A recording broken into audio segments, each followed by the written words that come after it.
have been many stories of survival and endurance in the wake of the explosion at the World Trade Center. But the stories of some of the children caught in the building after the explosion have been among the most touching. Steve Hartman spent the past several days with some of those kids, and he just listened as they described their ordeal.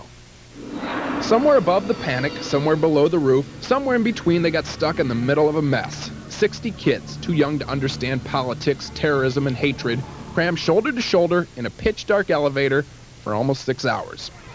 On the surface, at least, it didn't take the kids too long to bounce back from the ordeal. We got this shot about an hour later, watched the third graders bounce off the bus, and found out for the first time exactly what they'd been through. What did you do in there for 6 hours?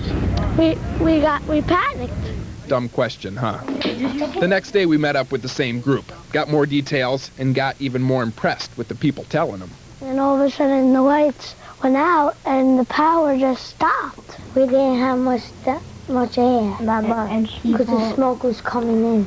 We had to take off our shirts because it was pretty hot in there and sweaty. Everybody was scared. I want my dad, I want my mom. Everybody said that. Yeah, I was crying most of the time. You were?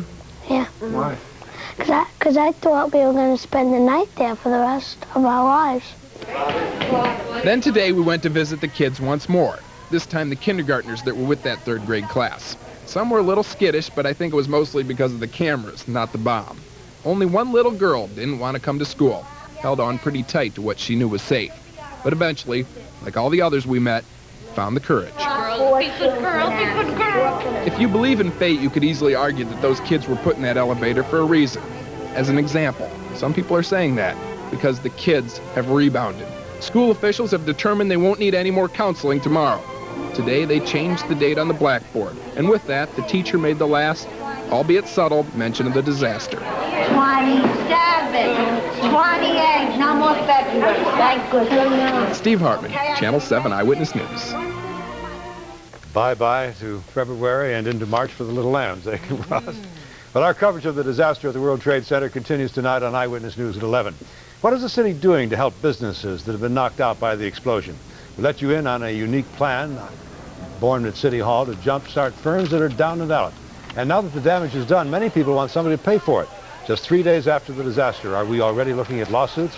Those stories, and of course we'll have much more tonight on Eyewitness News at 11. We hope you join us then. That is our special edition of Eyewitness News. Thank you for joining us now. Our coverage will continue all through the evening and the night with a complete wrap-up of the day's events, as I said a moment ago, at 11. I hope you'll join us then. So for Rod Abrams and all the Eyewitness News team, I'm Bill Butel. Good luck, good night, be well.